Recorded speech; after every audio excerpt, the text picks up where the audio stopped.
So here's the video I promised on word consistency.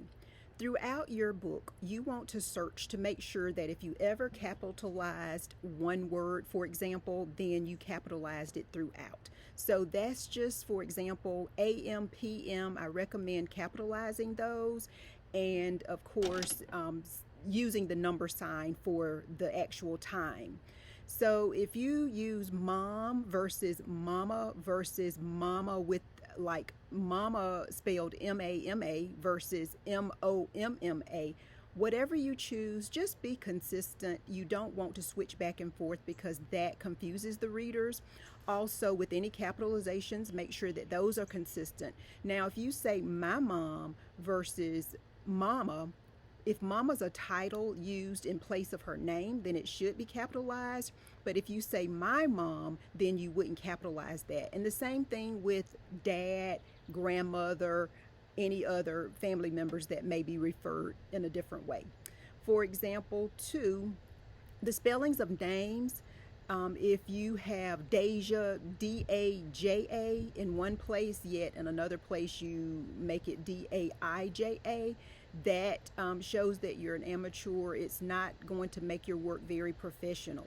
Another example, let's say you spell Bonaire Point with an E at the end of point in one place and then in another place it's not, then that screams amateur. So just be very consistent. Be sure to check back over those.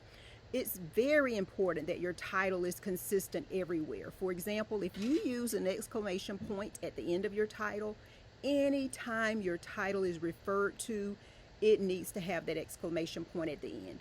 I have a book, for example, that's entitled, "What is that stinky winky EU smell?"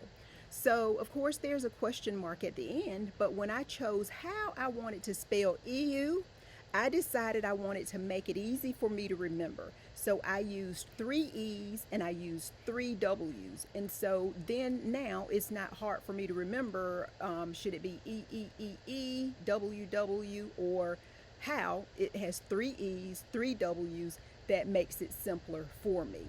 So any word that you abbreviate in the book, for example, let's say you say I grew up on Washington Street.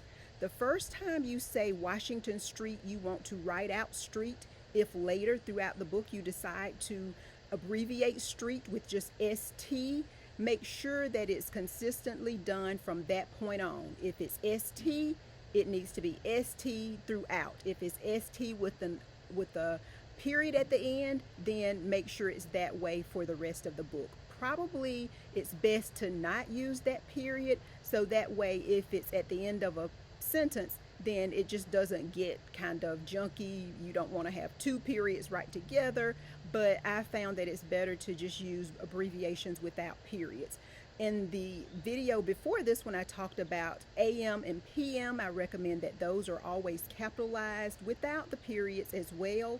But however you start off, whatever you do, just make sure that your words are consistent throughout. So your first job is to write a great manuscript.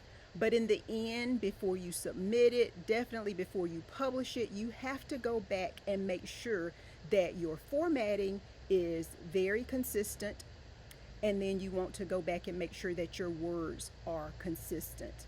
So these are some tips coming to you from Hadassah's Crown Publishing. We will have more content uploaded very soon. We enjoy what we do here at Hadassah's Crown Publishing, and we want to help you as much as we possibly can. So if you know someone who's publishing a manuscript or who is writing or who is thinking about it, share this content with them. They can also follow us at hadassahscrownpublishing.com. You can also follow us on Facebook, Instagram, and be sure to subscribe, like, share, and keep up with our journey here. Thank you so much for following us.